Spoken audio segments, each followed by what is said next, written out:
Tarikhdu waa 19 August 2023 maalintaas waxaa dhacday group dhalinyaro ay geesan mid kamid ah dhici kripto ugu weyn taariikhda halkaasoo ay ku dhaceen qiimo kripto gaadhay $230 milyan ayadona maskaxda ka dambaysa dhacan oo wiilkan oo lagu magacaabo Malon kaasoo aan maalintaas noqon inuu kaliya taajir iska caadi ah balse maalqabeen jeebkiisa ku jirta lacag kor dhaafisa $230 milyan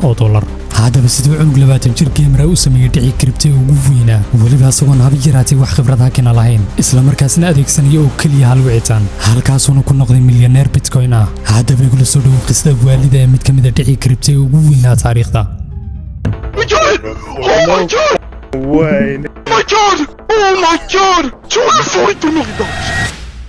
ويا صاحبي العادي channel ku cusub tahay magacaygu waa Zaki maantana waxaan furaynaa mid kamid ah dhici kripto ugu weyn kaasoo sanadadii u dambeysay oo dhan caalamka qabsaday fadlan igula soo dhaw muuqaalkeenan maanta oo dhammaystiran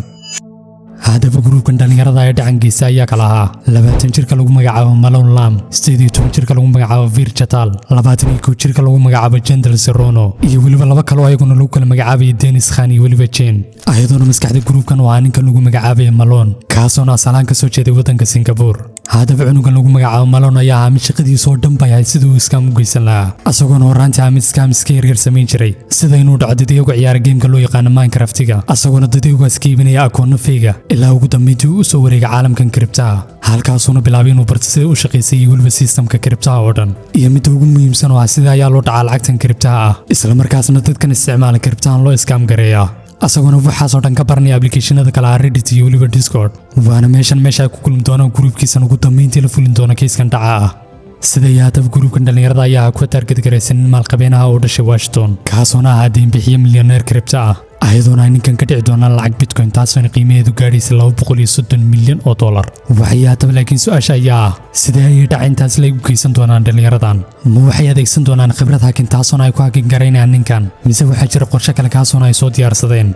haddaba waa meesha wax walba ka bilowdeen ayadona adan marnaba suraysankarin qaabka fudud ay dhalinyaradan dhacan u geysan doonaan sida yaadab wax walba waxay bilowdeen kadib markii uu soo dhacay victimkii loo geysan lahaa dhacan taleefankaasoo u muuqday kooliska caadi ah oo ka yimaaday qolyaha caawimaad ee shirkadda Google waxay yaadab laakiin arrinka uusan waqtigaas ku baraarugsanin ayaa in koolkan uusan gebi ahaanba ka imaanin shaqaalaha Google haddaba iyadoo la adeegsanaya lambar been abuura waxaa dhacday mid kamid ah dhalinyarada oo lagu magacaabay Virchatal ama sida loo yaqaan Wiil oo mid waxay ninkan ay dhaca u geysan doonaan asagoo Wiil markii uu bilaabay inuu ninkan ku abuuro cabsi sababtoo cabsidu badanaa waxay keentaa in qofka ay ku kalifto inuu sameeyo waxyaabo uusan ka fiirsanin isla markaasna degdeg oo ninkan inta aysan wicin ka hor waxaa dhacday inuu diraan digniino beena digniinahaasoo uu sheegay in Gmail-kiisa uu password ka bedelo dabcan wada aragtay ayaan filayaa marka Gmail-kaaga la isku dayo in akoonkan laga furo fariinta uu soo diro oo kale waana isla sida ay rabeen groupkan iyo in ninkan uu cabsado kadib markuu arko fariimaha istaba joogga ee uu sheegay in Gmail-kiisa la jabsan rabo haddaba intaas kadib Wiil ayaa mid markan waa victimkan asagoo ku qancinaya inuu yahay shaqaalaha Google isla markaasna akoonkiisu yahay mid halis ku jira halkaasoo Wiil mid victimkan u sheegay inuu aqriyo recovery code-kiisa loo soo diray dabcan recovery code-kaas waa midka ugu muhiimsan oo qof kale haddii uu helo code-kaas waxaa sahlan si degan uu kali karo akoonkaaga Gmail-ka haddaba intuu ninkan yeedhinaya code-kan Wiil ayaa dhankiisa mid code-kii u diray Malon iyo groupkii kale si ay ninkan akoonadiisa Gmail iyo iCloud u galaan halkaasna ay gacanta ugu dhigaan dhammaan security-giisa waxay haddaba kadib markii ay akoonkii galeen raggan ayaa ku haysay oo kaliya waqti kooban inta uusan ninkan fahmin ayagoona markii uu bilaabay inay gudaha u galaan akoonadii Google oo dhan ha noqoto inbox Google Drive documents sheets iyo waliba meel walba wax ku kaydsan lahaaba ayagoona markan raadinaya oo kaliya wax la xidhiidha akoonkiisa kriptaha ilaa waa waxa kaliya ay rabaan inay gacanta ku dhigaan intaas kadib baaritaan dheer kadib waxaa dhacday in groupkan ay helaan wallet laakiin walletkan ayaa mid laga guuriyo aysan wax ku jirin ugu dambeyntiina raadin dheer kadib raggan ayaa markale helay akoonkii saxda kaasoo ay ugu tageen exchange-ga loo yaqaan Gemini oo exchange crypto kaasoo la mid ah sida Binance oo kale ma Gemini-ga AI-ga waxay yaadab laakiin akoonkan aysan si fudud ku gali karin iyo inay adeegsadaan oo kaliya Gmail-ka ay gacanta ku hayeen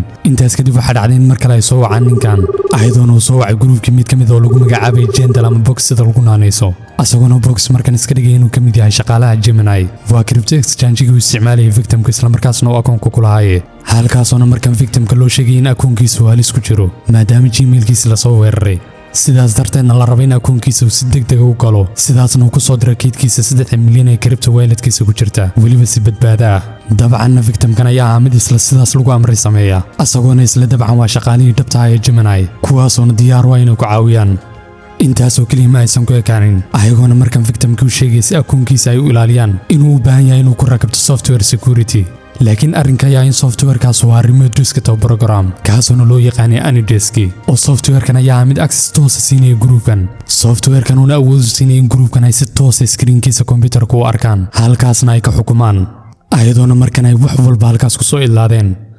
halkaasoo ay si toos gudaha ugu galeen akoonkiisa dhabta ee Bitcoin kaasoo gudihiisa ugu tageen Bitcoin gaaraysa 4064 Bitcoin qiimahaan u dhigantay waqtigaas in ka badan 230 milyan oo dollar. No way. No f***ing way. I see it, bro. It's on the blockchain. It's on the blockchain, bro. No f***ing way. Oh my god!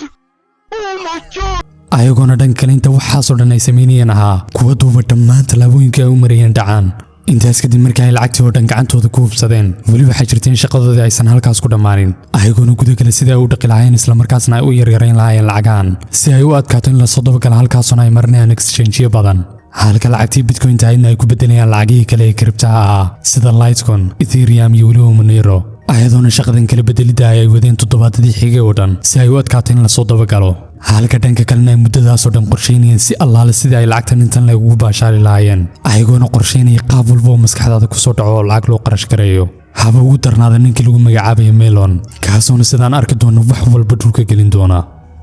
haddaba waa meesha ay wax walba ka qaldoomeen kadib markii ay dhalinyaradan fuliyeen islamarkaasna ay ku guuleyseen dhacoodan hal habeen oo kaliya kaga dhigay milyaneerada qiyaas bal waxaad hurdada ka soo kacday adigoo akoonkaaga ku jirta lacag gaadhaysa 230 milyan oo dollar taasoo isla xalaydan aad soo dhacday maxaad samayn lahayd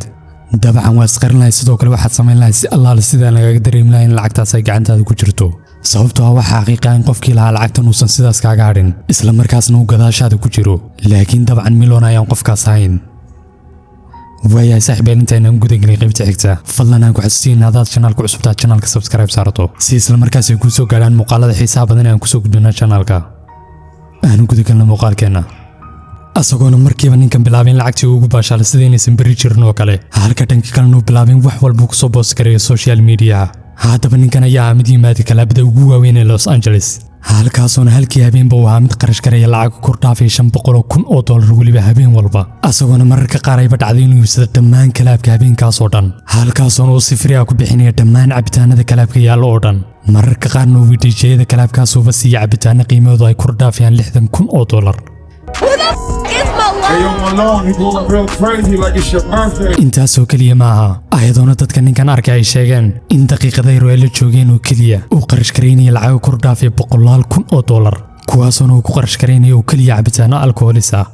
intaas kadib ninkan ayaan ku filnaan magaalada Los Angeles asagoona markan wareegay magaalada lagu magacaabo Miami halkaasoo ninkan iyo asxaabtiisa ay hayeen kuwa ku xaysta private jet ayagoona degay qasri qiimihiisu gaadhay 10 milyan oo dollar kaasoo ay ku kareyseen 62,000 oo dollar waliba hal bilo kaliya halkaasoo dhanka kale ay gurigan hortiisa soo daadinayaan baabuurada sportska waliba noocooda ugu qaalisan baabuurtaasoo midka ugu yar uu ku fadhiya lacag ku dhaafaya 500,000 asagoona waliba ninka lagu magacaabo maalin uu ahaa mid baabuurtiisa qaar ka iibsada dhowr xabo waliba isku mid isla markaasna isku nooca ha noqoto baabuurtaas Lamborghini, Ferraris, Porsche, Mercedes, BMW, Rolls-Royce iyo waliba baabuur kale oo nooca limited edition-ka ah kuwaasoo xitaa magaciisa ku qoranayo halka dhanka kalena waa mid isku dayeen mid kamid ah XTC hore uu u diro baabuur qaasa kaasoo waliba banki ah si uu bal isku dayo inuu dib u soo ceshto laakiin ay ahayd mid iska diiday isla markaasna uu sheegtay inay saaxiib leedahay ayadona mid waxaasoo dhan ka sii waalisan ay tahay in ninkan mar walba uu kalaabiyada aadayo waa mid iibiyo boorsooyin waliba aad qaali u ah si uu hadiyadahan ugu siiyo gabdhaha jooga kalaabkaas u aadayo si uu gabdhaha kalaabkaas oo dhan uu isaga dhaadhiciyo asagoona attention raadinaya I don't know his name or anything about him. He comes over and he's like, my friend over there wants to gift you a Birkin, but he looked pretty young. alxaasil ninka lagu magacaabo Melon ayaa mid aan inaba ka labalabayn qarash gareynta lacagtaas malaayiinta ee uu soo dhacay halka dhanka kalena asxaabtiisii kale la mid ahaayeen walow ay iyagu ahayn kuwa xooga caqli ku dara sidoo kalena aan attentionka dadka kale isku soo jeedinin waxay haddaba laakiin mid aysan Melon iyo asxaabtiisa ku baraarugsaneen ayaa in marba marka si dambaysa loo soo dhawaanayay isla markaasna aan weli la ilaawin ayadoona dhaqdhaqaaq walba ay FBI ahayn kuwa indhaha ku haya raggaan mar dhowna ayba dhici doonta in wax walba laga daba yimaado haddaba inkastoo Melon u malaynay inuu yahay qof aan la taaban karin isla markaasna aaban haba yaraatay la soo qaban karin dhanka kale waxaa dhacaysa in qoliyo FBI iyo weliba khubaro kale oo ku takhasusay dabagelidda lacagahan kriptaha ay baahayeen kuwa ninkan isha ku haya ayagoona dabagelay dhammaan transactionadii iyo weliba waddooyinka ay martay lacagtan Bitcoin-ta ee la xaday oo lacagtan bitcoin ayaan ahayn mid sida dad badan ay aaminsan yihiin lacag qarsoon oo aan isla markaas la dabageli karin halka lacagtan ay tahay mid blockchain-keedu yahay mid public ah isla markaasna la arki karo ayadona ayadu ay ogaan karto meesha lacagtan martay iyo waliba waalidiyada lagu kala dirayba oo waxaa jira shirkado waxyaabahaas ku shaqaliya dabagelida lacagahaas sida shirkadda lagu magacaabo Chainalysis ayadona dhan kale u tixraacan qayb weyn ka qaateen influencer-ka caanka ee lagu magacaabo Zach XBT ninkanuna khabiir investigator ah kaasoo dabagala tuugada yaryar ee scam ka geysta suuqan kriptaha haddaba ninkan lagu magacaabo Zach ayaa mid tixraac ku sameeya lacagahan asaguna wax walba kor kala soconaya qaabka ay u sarrifayaan iyo waliba exchange-yada ay adeegsanayaan ragani intaas kadib Zach ayaa mid si tixraaca qofkii lahaa akoonka bitcoin isla markaasna la soo xaday ilaa ugu dambeyntii ay si toos ah u xiriiraan victimkii laga dhacay lacagtan kaasoo si toos ah shaqo galiyay ninka lagu magacaabo Zach iyo inuu u dabagalay lacagtiisa intaas kadib Zach ayaa mid akoonkiisa Twitter-ka markiiba ku soo baahiyay dhacdadan iyo inuu waliba dabagal ku sameeyo tuugadii ka dambeysay scam-kan halkaasoo toddobaadadii xiga oo dhan waa mid albaab walba garaaca asaguna tixraac walba uu sameeyo waa mid Twitter-kiisa soo dhiga iyo waliba meesha ay wax u marayaan midanoona dhan kale booliiska ay mid shaqadoodii si fududeynaysayba iyo inay dhankooda ayagna ayaan kuwa tixraacooda ka sii sameeya Zach ayaa sidoo kale mid xitaa soo bandhiga 90 daqiiqo screen recording ah kaasoo ay gruupka ayaan kuwa duuba waqtiga ay dhac geysanayeen waliba si live ah waxay haddaba dhan kale victimkan laga dhacay lacagta ayaa asna sidoo kale waqtigaas muran badan dhaliyay iyo in qofkan uu yahay bilyaneer kaasoo lagu magacaabay Sam Lesin haddaba ninkan ayaa mid magaciisa loogu tagay screen recording-yada ay gruupka ayaan kuwa duuba halkaasoo ay dad badan waqtigaas aamineen in victimku isla asaga yahay ilaa ugu dambeyntii uu Sam mid arrinkaas gebi ahaanba inkaray asagoona sheegay in qofkaas uusan asaga ahayn ayadona ilaa waqti xaadirkan victimkan laga dhacay lacagtan intaan la eg uu weli yahay mid aan la garanayn isla markaasna aan la aqoonin ugu dambeyntiina taariikhdu markaas 19 Sebtembar 2024 isla hal bil kadib dhacay waxa dhacday in halka lagu soo qabto Miloon iyo qaar ka mid ah dhalinyaradii kadib markii dabagal dheer lagu sameeyay ayadona sheekadii Miloon ay halkaas gebi ahaanba ka soo ilaatay halka dhan kalena la soo qabtay lacag gaadhay $9 milyan waxay haddaba dhan kale ilaa maanta waxaa jira lacag aan weli gacanta lagu dhigin lacagahaasina ka mid tahay 20 milyan oo ku jirta hal waalid uu leeyahay Miloon halka sidoo kalena ay jirta lacag gaadhay 31 milyan taasoo ku jirta waalid uu leeyahay ninka lagu magacaabay Wiil iyo waliba lacag kale oo ku kala jira waalidyo kale ayadona dhan kale hantidii kale ee kala ahayd baabuurta guryaha jewelriyada iyo wixii la mid la iibinayo ayadona hantidaas qaarkood loo soo celinayay victimkii lahaa iyo waliba lacagahan kale ee la helay dhanka kale ilaa waqti xaadirkan dhalinyaradii ka dambeysay dhacan kriptay 2030 milyan ee ugu horeeya Miloon ayaa ku weli suga maxkamadayntoodii ayagoona raggan ay ku eedeysan yihiin dacwadooyin dhowr oo kala duwan dacwadooyinkaas oo ugu horeysay khiyaano internet ama dhac iyo waliba lacag la xaday oo la isku dayay in la dhaqo si loo qoriyo meesha ay ka timaaday dacwadooyinkan oo marka la joogo Mareykanka ah dacwadooyin aad u halis badan isla markaasna sababi kara in haddii ay ku cadaadaan dambiyadan dhowrka ah in raggan ugu yaraan lagu xukumi karo muddo 40 sano oo xadhiga haddii aysan ka badaninba laakiin badanaa kiisaskan dhacay ayaa la arkay in xukunkoodu uusan noqonin 40 sano oo xadhiga ayadona ay dhacday in tuugada kriptaha badanaa lagu xukumo muddo 10 sano ilaa 20 sano oo xadhiga laakiin waa haddii ay la shaqeeyaan dawladda